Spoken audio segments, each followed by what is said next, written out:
Long before the days of reality TV, family drama was already at a fever pitch in the household of Isaac and Rebekah. Their twin boys, Esau and Jacob, couldn't have been more different, even before birth.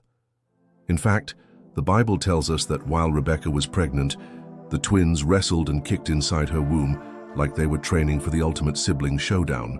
Esau was the firstborn, rugged and wild, a hunter through and through, with the kind of rough charm that could get him through any forest or battlefield.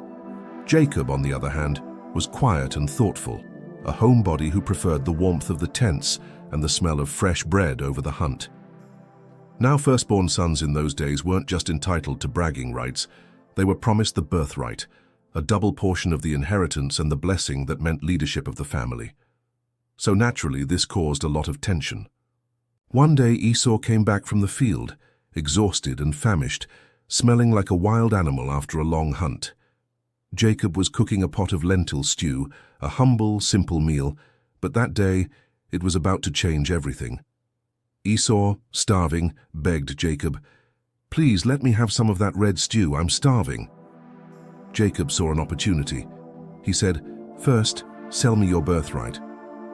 You can almost hear Esau's stomach growling louder than his brain working, because in his hunger and exhaustion he agreed. "Fine, I'm about to die of hunger. What good is the birthright to me now?" So Esau traded his future for a bowl of stew.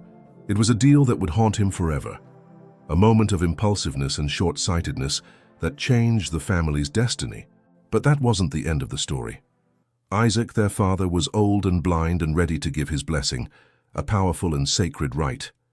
Rebekah overheard Isaac planning to bless Esau, but she favored Jacob, believing God had chosen him for something greater. So Rebekah cooked a plan worthy of a soap opera. She told Jacob to take 2 goats, prepare a meal just like Esau's favorite, and then disguise himself in Esau's clothes. To complete the ruse, she covered Jacob's arms and neck with goatskin, so he'd feel as hairy as Esau. Jacob was nervous. After all, he was about to trick his blind father. But his mother assured him, "Go and get the blessing, it is your destiny." When Jacob came to Isaac, the old man was suspicious at first. The voice sounds like Jacob, but the hands feel like Esau. But the smell of Esau's clothes and the goatskin fooled Isaac. He blessed Jacob, giving him the promises of abundance and leadership. Then, the moment of truth, Esau returned ready to receive his blessing. When he heard what had happened, he was furious and heartbroken. "Bless me too, my father," he cried. But Isaac said, "I have already given the blessing to your brother." The brothers' relationship fractured that day. Esau vowed to kill Jacob once their father died, so Jacob had to flee for his life, leaving behind home, family, and the only life he knew. Yet this story is not just about trickery and conflict. It's about destiny, God's mysterious plans, and the messy reality of family life. Even in the chaos, God's purposes moved forward.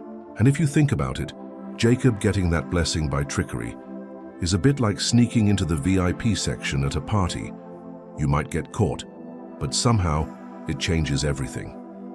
This tale reminds us that life is full of twists and turns, that families are complicated, and that God's plan often works through imperfect people in imperfect situations.